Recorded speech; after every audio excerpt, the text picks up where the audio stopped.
Wheat Chex, Rice Chex, and Good Hot Ralston present Space Patrol! High adventure in the wild, vast reaches of space. Missions of daring in the name of interplanetary justice. Travel into the future with Buzz Corey, Commander-in-Chief of the Space Patrol. In today's transcribed adventure, Buzz and Happy are on the third moon of Jupiter in their spacesuits, attempting to pull Major Robertson out of a crevice into which he has fallen. Buzz has lowered Happy into the crevice where thousands of beetle-like insects are swarming. Beetles that seem impervious to the cold and lack of atmosphere. Just a couple more feet, sir. That's it, sir. Loop the rope under the Major's arms, Happy. Just a minute, sir. While I brush off some of these insects. Gee, some of them just won't brush off, sir. They're awful. They're on my suit, too. They're all over the Major's. Hey, Commander, they're eating through our spacesuits. We've got to get the Major out of there and get back to the ship. If these insects puncture our suits, we're finished. We'll be back in just a moment with today's Space Patrol story, The Moon Beetles.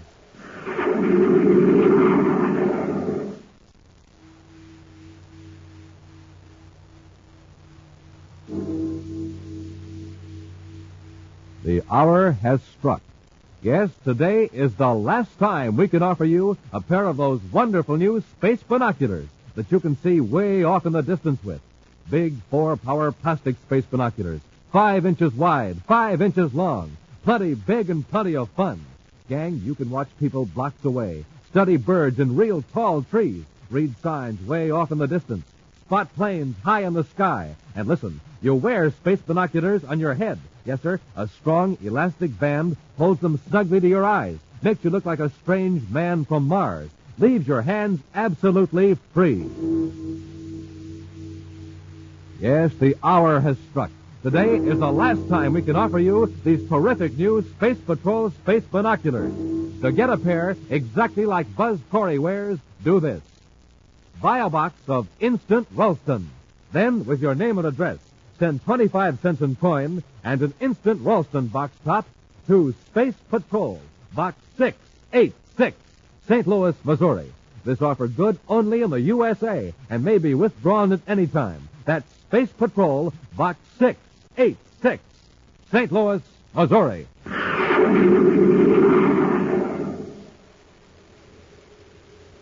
And now, today's Space Patrol story, The Moon Beetles. In their space battle cruiser, Terra 5, Buzz and Happy are approaching Jupiter's number 2 moon to investigate the mysterious failure of equipment in one of the automatic instrument stations. Their viewscope is trained on a surface of a cold, barren, airless satellite as Happy watches for the dome-shaped image of the atmosphere shell to reveal they're nearing the unmanned instrument station. Jupiter's number 2 moon sure is a desolate place. Nothing but craters and mountains, and more craters and mountains. And they all look the same. I don't even recognize any landmarks. And we should have brought Robbie along. He knows most of Jupiter's satellites the way you and I know the Earth's moon. Oh, speaking of Major Robertson, sir, I was a little surprised to find out he was meeting us on Jupiter. Oh? Well, I figured he'd be getting ready for the big day on Terra on the 3rd of the month. The Interplanetary Medal Award ceremony. I hope we can all be there. We will if we don't run into serious trouble on this instrument failure investigation. But, sir, doesn't the Major have to be there to receive the award? Well, I was under the impression that the name of the person to receive the Interplanetary Medal was kept secret until the day of the ceremony. What makes you think Robbie's going to get it? Well, I heard rumors. Well, personally, I'd like to see Major Robertson get it, too. The final decision is up to the award committee. Well, they aren't going to let the news out ahead of time. We're getting close to the instrument station, Happy. See those 2 cone-shaped peaks at the edge of that broad, shallow crater? Yes, sir. The instrument station is right between those peaks. Well, that's funny. What's that, Commander? The small atmosphere shell should be visible now. Maybe the sunlight's hitting it at the wrong angle. It should still show up on the viewscope. Happy, the shell's gone. Huh? Switch the spacephone receiver to the ultra-high frequency automatic instrument channel and see if any signals are getting out. Yes, sir. Well, this is the right channel, sir. Some of the instruments are still sending, but I can't understand what happened to that atmosphere dome. Maybe a meteor hit it. If it came in at a tangent, it might break the shell without damaging all the instruments. Get our spacesuits, Happy. While I set the ship down, we'll make an on-the-spot check.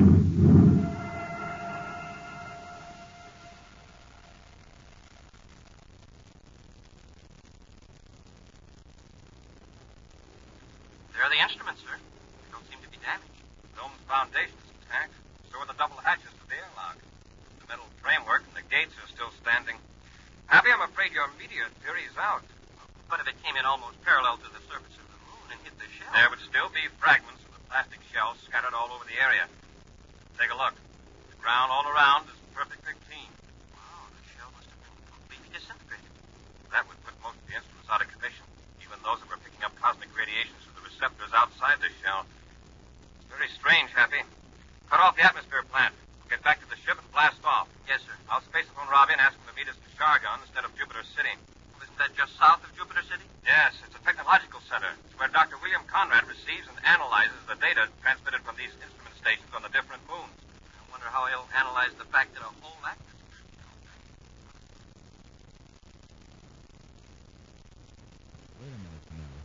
Are you saying there weren't even any fragments of the atmosphere shell? That's right, Robbie. The whole thing just disappeared. And none of the instruments were physically damaged? No, Doctor. Some of them stopped transmitting because of the cold. It's really got us puzzled, Dr. Conrad. What do you think could have happened? Well, Happy, I won't even speculate until a thorough investigation is made. Well, at the moment, Doctor, I feel this is a job for the security section. Robbie, get a lab ship and blast off for moon number 2. Yes, sir. Do you want me to go with the Major, Commander? You'll be needed here in Chargon, Doctor. You've got to evaluate the data from the other moon centers. I'll keep in contact with you from number 2 moon and give you any information I can gather. Good. Robbie, I'll leave the investigation in your hands. Happy and I'll go to our temporary quarters and get some rest. I can use a little sleep. I'll call you first thing in the morning, Dr. Conrad. Come on, Happy. Sleep is the next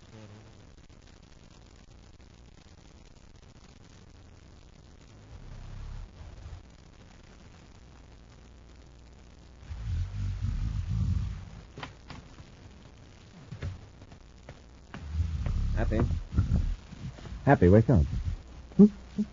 Oh, Commander, what time is it? 6:05 hours Universal Star Time. Are you going to sleep all day? Oh, don't be stupid, huh? I plan to be awake before you, sir. Say, are you sure it's 6:05? Look at your watch. Yeah, but it's still dark outside. That's why I left the shade up, figuring the sun would wake me up. Yes, I noticed how dark it was. Maybe we're having an eclipse of the sun. They're fairly frequent on Jupiter with 12 moons in the sky. I'm sure I should have thought of that. Have you talked to Dr. Conrad? I phoned his lab, but wasn't able to reach him. Maybe he overslept, too. From the sound of things outside, it sounds like the middle of the day.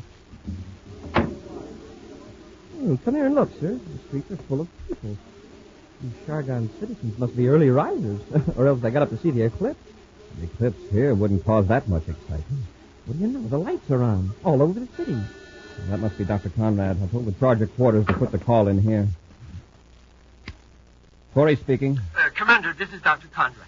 Oh, yes, Doctor. I've already called your lab. I'm not at the laboratory. I'm at the spaceport. Can you come over? Is something wrong? Haven't you noticed the darkness? Yes. The 4 biggest moons must be eclipsing the sun all at once. This is no eclipse, Commander. The Chargon atmosphere shell is completely covered with insects. Insects? Yes, I know it sounds crazy, but it's true. They're blanketing the entire dome.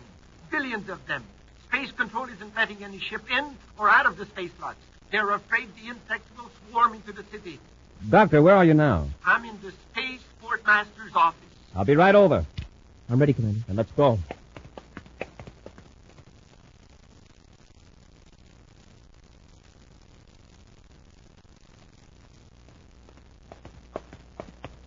Well, here's the office, Captain.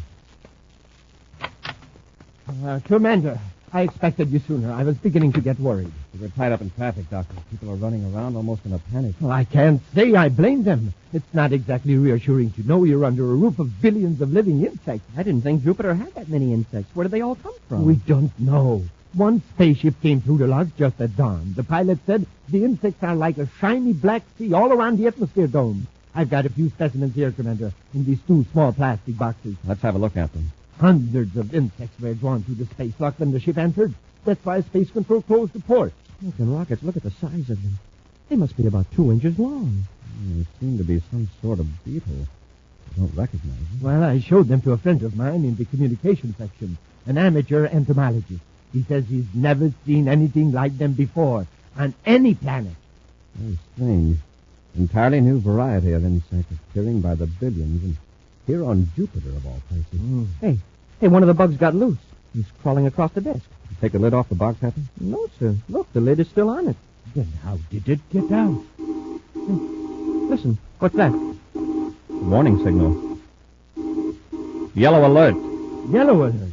Something must be wrong with the city's atmosphere plant. Happy, quickly. Close all the windows airtight. Doctor, cut on the emergency air vents. What could be the matter? That signal means the air outside this building isn't fit to breathe. Check the Polaroid windows. All the windows are closed tight, sir. Airtight. Good. Emergency air vent on, Commander. We're all right for the time being. Yes, Doctor, but those people out in the streets, if they don't get inside a building with emergency air supply, they're in trouble. I'll get it. Quartermaster's office. He isn't here. This is Commander Corey of the Space Patrol. I see. Yes, Captain, your procedure's correct. Right, Corey out. That was the Atmosphere Control Center. The yellow alert was sounded because the detectives registered a high methane gas content in the air. Methane? You mean there's a leak in the atmosphere shell? More than a leak, a serious break. What happened? Look at this plastic box, Doctor. There is a hole in it. Exactly. That beetle ate through the plastic box. And above us, there are billions of insects eating their way through the plastic atmosphere shell.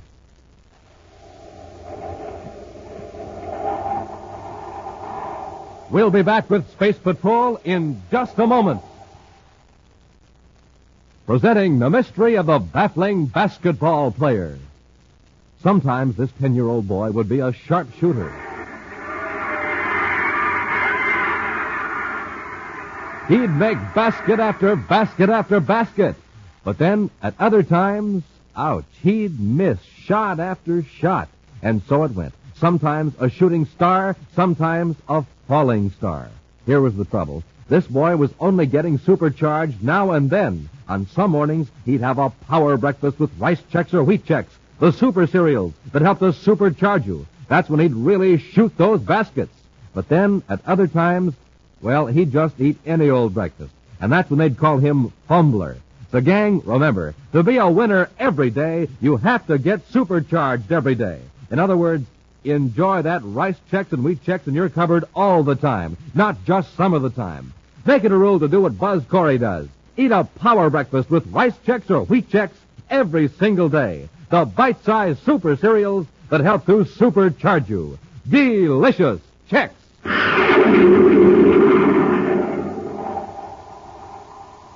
And now back to our Space Patrol story, The Moon Beetles. The city of Shargan on the planet Jupiter is perilled by a vast swarm of strange insects that completely cover the atmosphere shell. These beetle-like insects are gnawing through the thick plastic of the transparent dome over the city, and now the air is contaminated with the harmful gases that compose Jupiter's atmosphere. Buzz, Happy, and Dr. William Conrad have rushed to the atmosphere washing plant, while Major Robertson, at the commander's order, is at the spaceport, ready to lead an exterminator's squadron. Happy and the doctor are standing before the giant motors that force the atmosphere through chemical filters and purifiers, waiting for Buzz to return from the office of the chief air control engineer. Oh, the engineers just cut on another auxiliary motor. That's the last one. The plant's working at full capacity. Yeah, but so are those bugs. Oh, here's the commander. Commander, what did the chief engineer say? Oh, it's a losing battle. You just can't build up enough pressure inside the shell to equal the heavy Jupiter atmosphere pressure on the outside. Unless those insects are stopped, pretty soon big chunks of the dome will fall in on the city. They could plunge right through the roof. Well, do you think that DB12X insecticide will kill the bugs, Commander? I don't know. And if I give Robbie the order to take the exterminator squadron outside the shell, that insecticide will contaminate the entire city. You mean it's harmful to human beings? Definitely. But don't you think it's worth the risk, Commander? If the dome collapses... Oh, you're right, Doctor. There's no time to waste. We'll broadcast a warning for everyone to keep off the streets and to seal their doors and windows. Then we'll go back to Space Patrol headquarters, and I'll tell Robbie to take the squadron up.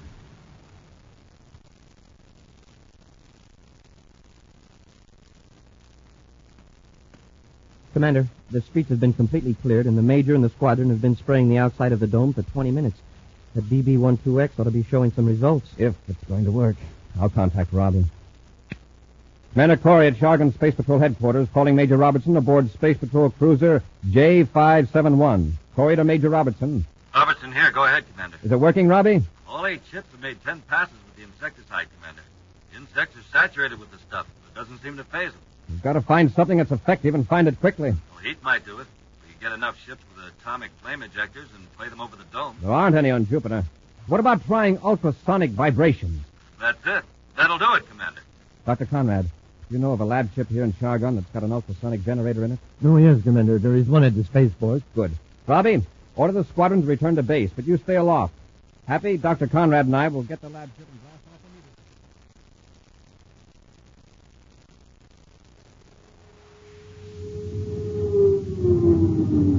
immediately.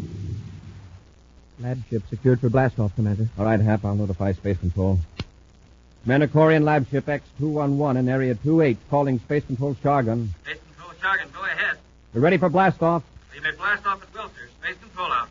Stand by to fire rockets, Happy. Standing by, sir. Ready, Doctor? Yes, Commander. Fire rockets.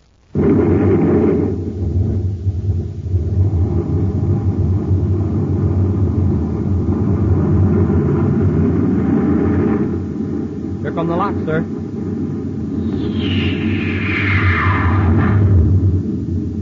Reduce power and we'll circle back to the dome. What a sight.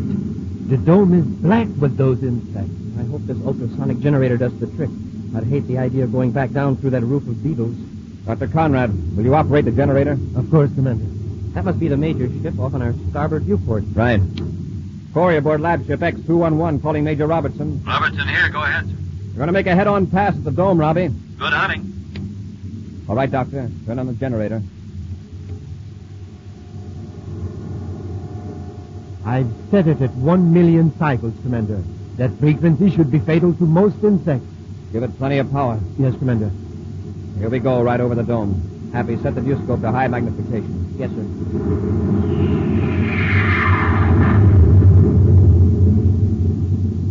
We'll circle back and make another pass. How's the viewscope setting, sir? Fine. You can see the insects quite clearly. They don't seem to be affected by the vibration. Shall I increase the frequency? Oh, wait. Look, they're dropping off the dome. Hey, they sure are. Sliding off by the thousands. It's working, Commander. The sides of the dome are nearly clear. Would you look at that? They're sliding off like a black avalanche. We'll make a couple more passes just to make sure we've got them all. Look at how they're heaping up around the base of the atmosphere shell. It's going to be some job clearing them away. The first problem is to get a crew to work sealing up those holes in the dome. Commander, this is Robbie. Yes, Robbie? More trouble. I just got word that there's a plague of those beetles on moon number 3. They've attacked the small atmosphere shell over the research station. That could disrupt the entire interplanetary communications system, to say nothing of ruining all space flight aid stations. Hey, we'd better get out there with the ultrasonic generator. It wouldn't work on that moon, Happy. There's no atmosphere to transmit the high-frequency sound of the insects. They've got to be brought under control. Smoking rockets. Well, there are 100 men in that station. They can't even be evacuated because they can't open the space locks. What's wrong with the power unit? Communications picked up automatic signals that indicate a relay didn't work. If somebody could get there, get inside the power unit shell, and flip that switch, the research station would have power restored. But how about the insects? Doctor, the new delta ray, would that destroy the insects? Yes, but it has to be focused so that the rays wouldn't penetrate the shell, or it would destroy the men inside, too. Is there a delta ray here in Chargon? No, the nearest one is in Jupiter City. Robbie, you blast off for moon number 3 and get that power on. Happy and I'll go to Jupiter City for the delta ray and join you on the moon at the research station.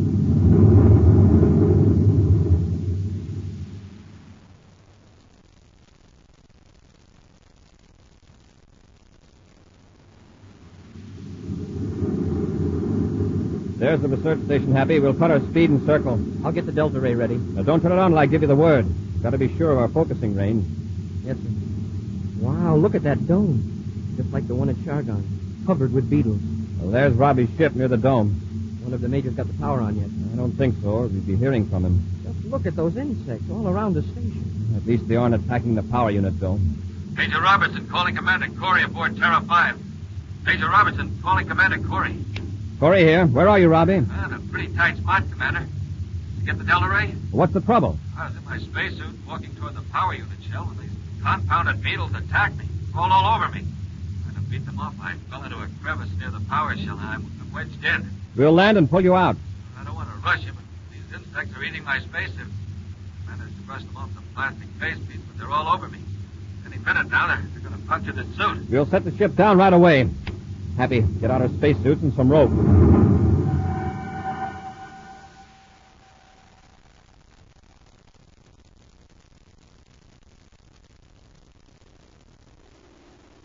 There he is, Commander. He's really wedged in. Look at those beetles. There are hundreds of them down in the crevice and all over him. Robbie, can you read me? Yes, sir. They're going to drop you a rope. Grab it. Go ahead, Hap. Catch, Major. All right, hang on. We'll pull you up.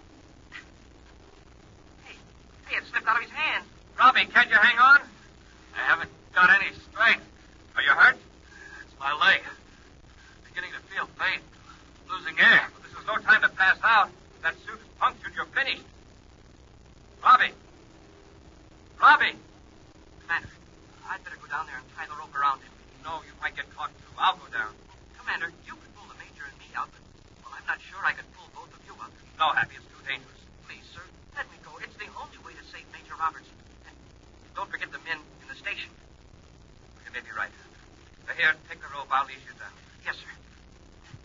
Well, lower away. Now, hang on, Happy. That's it. A couple more feet, sir. Okay, hold it. I'm looping the rope around the Major's arm. Help me if you can, Major. All right, Happy. You ready, Hap? Just a minute, sir. I'm going to brush off some of these beetles. One of them burrowed in nearly through my suit. Okay, pull. Now, hang on to Robbie. He's wedged in pretty tight. Oh, my leg. He's loose now, Commander. Haul us up. Okay.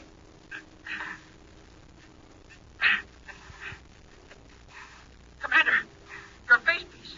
There are beetles swarming all over it. I can't brush them off now. But they'll eat through the plastic. I can't let go of the rope till you and Robbie are out of there. We're nearly to the top. That does it. Better take the Major, sir. He's in pretty bad shape. All right, Hap. Clean off your face piece. A beetle is half buried in it. They're all over you. Yeah, I know. They're all over you, too, sir. Get to the ship quickly. We'll peel out of these spacesuits in the airlock and then turn the delta ray on the research station shell. I guess we'll have to carry the Major, sir. All right, Happy. Come on. You've got to hurry.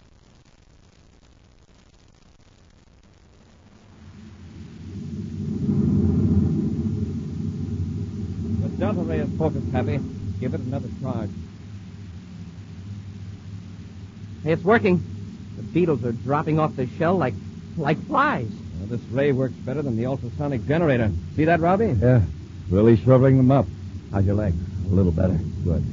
As we wipe out the beetles, we'll land and turn the power unit on. Hey, if we can clean this up and blast off for Terra pretty soon, we'll be able to get the Major back for the Interplanetary Award ceremony. Funny, I almost forgot.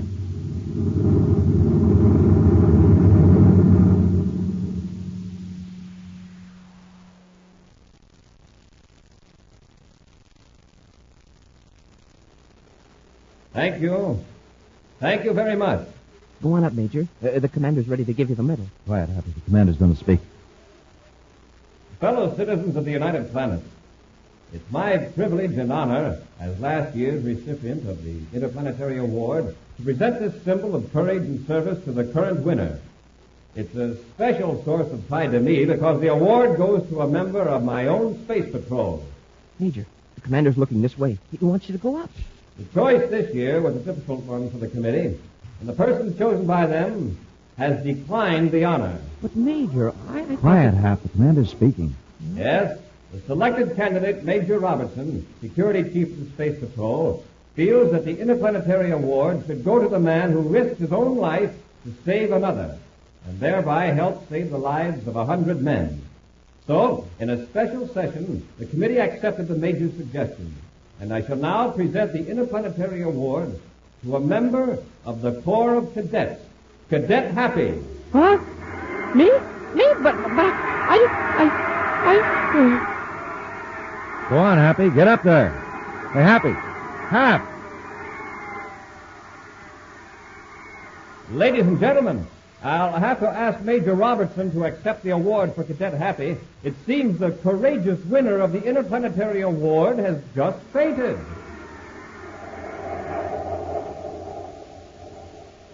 An exciting preview of next week's thrilling Space Patrol adventure in just a moment. But first, gang, here it is. Here's the only way to get a pair of Space Patrol space binoculars. Now, all you do is... Here's a radio ray from Terra. Boys and girls, this is your commander, and I have a message for you that's so important, I've interrupted Dick Tufeld. Here's my message. Today is positively the last time we can offer you a pair of official space binoculars. This is the greatest offer we've ever made, and it's one item I feel that every one of you should have. Although thousands and thousands of boys and girls now have their space binoculars, I know for a fact that many of you have still not sent in. So don't wait. This is important and vital. Send in today for your Space Patrol space binoculars. This is absolutely the last time we can make this sensational offer. Hurry out. Thank you, Commander. And boys and girls, remember this. These are not flimsy goggles. They're real, full-size, full-field, 4-power binoculars made of long-lasting plastic. Real, full-size, full-field, 4-power binoculars that make everything in the distance look bigger, closer, clearer. The revolutionary new binoculars you wear on your head. Thrills and fun galore. You can identify buildings way off in the distance, spot planes, study birds, watch far-off traffic, read distant signs, and do lots and lots of other things with your space binoculars all year long. Now, to get a pair, buy a box of Instant Ralston. Then, with your name and address, send 25 cents in coin and an Instant Ralston box top to Space Patrol, Box 686, St. Louis, Missouri. If you don't agree your binoculars are tops, return them and we'll return your money. That's Space Patrol, Box 686, St. Louis, Missouri. And now, an exciting preview of next week's thrilling Space Patrol adventure. Buzz and Happy have just left Terra 5 to enter a damaged spaceship far out beyond the Pluto orbit. They've entered the wrecked ship in their spacesuits to rescue 2 unconscious men. Around the ship, huge chunks of metal hurtle through space on an unknown orbit. We'll have to carry them, Happy. You take this one, I'll handle the big fellow. Yes, sir. Hey, Commander, the ships are swerving right into that stream of metal fragments. I thought I set the controls to keep pace with them. Hap, those fragments aren't going in a straight line. They're in a swirling motion like a whirlpool. Hey, Commander, they're battering the ship to pieces. They're breaking us up. We gotta get these men inside, quickly. Before the fragments puncture the ship, or we're finished, all of us. Be sure to be with us next Saturday for the exciting story, The Strange Gift of the New Star, when Wheat Chex, Rice Chex, and Good Hot Ralston again bring you Space Patrol! High adventure in the wild, vast reaches of space. Visions of daring in the name of interplanetary justice. Travel into the future with Buzz Corey, Commander-in-Chief of the Space Patrol! Space Patrol, an original Mike Moser production starring Ed Kemmer as Commander Corey and Lynn Osborne as Cadet Happy, was written by Lou Houston and directed by Larry Robertson. Other players were Ken Mayer and Bela Kovach. Dick Tufeld speaking. Now, don't forget to tune in next Saturday and every Saturday when Wheat Chex, Rice Chex, and Good Hot Ralston again present the new exciting Space Patrol!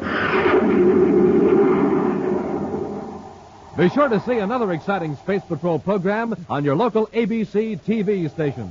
Consult your paper for time and channel. Space Patrol comes to you transcribed from Hollywood. This is ABC Radio Network.